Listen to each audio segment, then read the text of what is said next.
from Season 4, Episode 3 might be the moment this season stops feeling like grief and starts feeling like a countdown.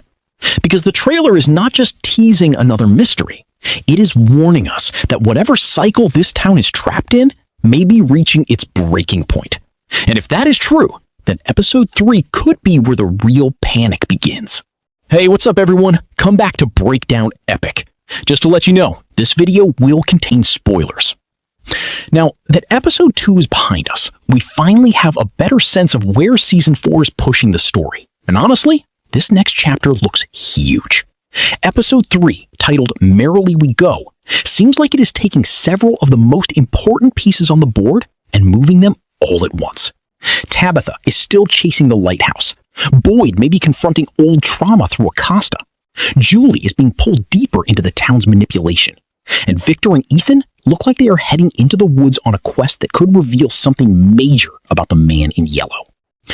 The first big section of the trailer focuses on Tabitha and Henry at the bottle tree. And this is where I think the episode opens up one of the most dangerous questions of the season. Tabitha is clearly desperate to get back to the lighthouse. She believes that location may still hold the key to getting everyone home. And after Jim's death, it makes complete sense that she would become even more reckless in chasing answers. But Henry pushing back is important.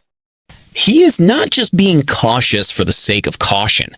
From his point of view, Tabitha is now the only parent Ethan and Julie have left. If she throws herself into another impossible gamble and dies, then those kids lose everything. And I think that fear probably hits Henry on a deeply personal level, because his own son basically grew up abandoned inside this nightmare. Victor survived, but emotionally, he has never really escaped what that did to him. That is why I think Henry's role in this episode matters more than people may realize. He is not only trying to stop Tabitha from doing something reckless, he may also be trying to stop history from repeating itself through another family. Then we get the return of the boy in white, or at this point, maybe the nearly grown man in white, because he definitely looks older now. And his warning to Tabitha is one of the most important lines in the trailer. He tells her she is getting close, but running out of time. That line changes everything, because it suggests this story is moving towards some kind of deadline. My personal opinion is that this could be tied to the cycle itself. I have had a feeling for a while now that Fromville does not just punish people randomly. I think it moves through phases, and one of those phases may always end in a massacre that resets the board. If that is true, then the trailer may be hinting that another reset event is getting closer. That would also make Victor's survival all these years even more remarkable, because it would mean he somehow outlasted a cycle that was supposed to swallow everyone.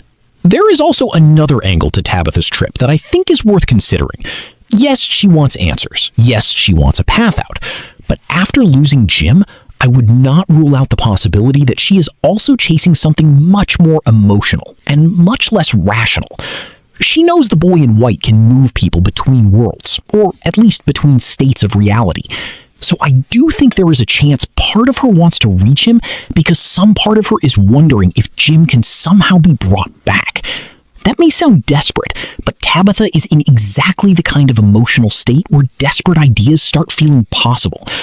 And if she is not careful, things could go very wrong very quickly, because we have never really seen two people try to enter that space together in a controlled way. If she and Henry both get pulled into something unpredictable, then this entire mission could become a disaster. Now let's talk about Boyd and Acosta, because this trailer quietly suggests a really interesting shift. When Boyd tells her that she reminds him of someone he could not save, the obvious connection is Abby. And at first that surprised me, but the more I thought about it, the more it actually made sense.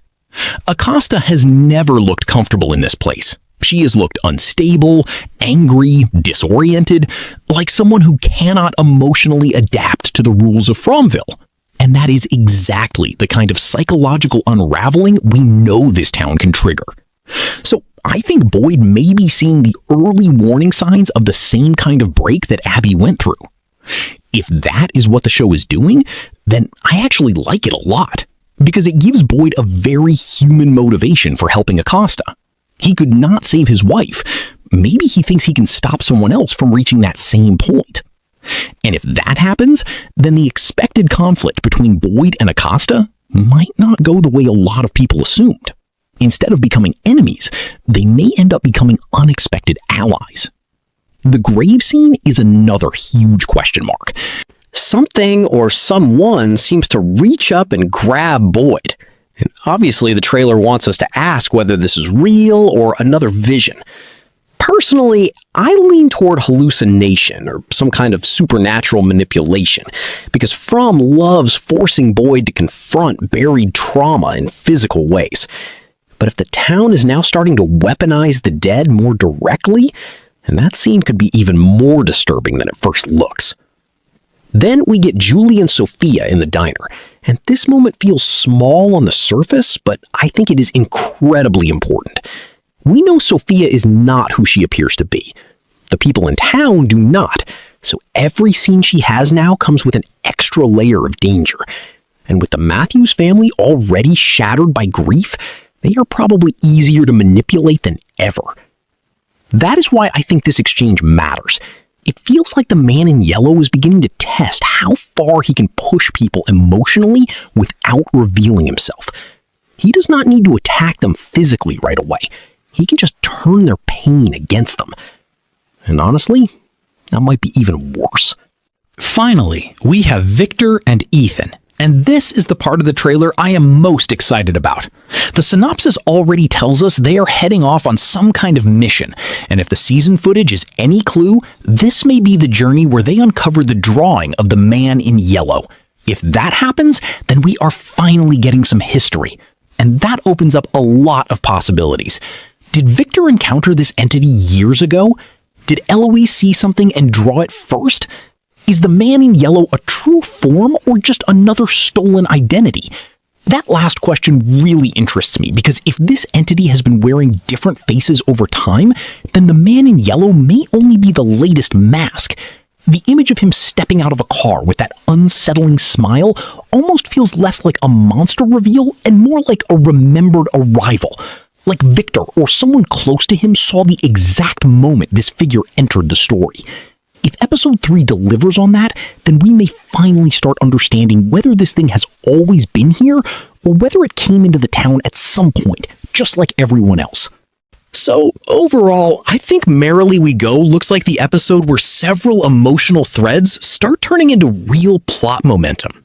Tabitha may be chasing the lighthouse for more than one reason. Boyd may be trying to save Acosta before she becomes another Abby. Sophia may be pushing deeper into the town's emotional weak spots.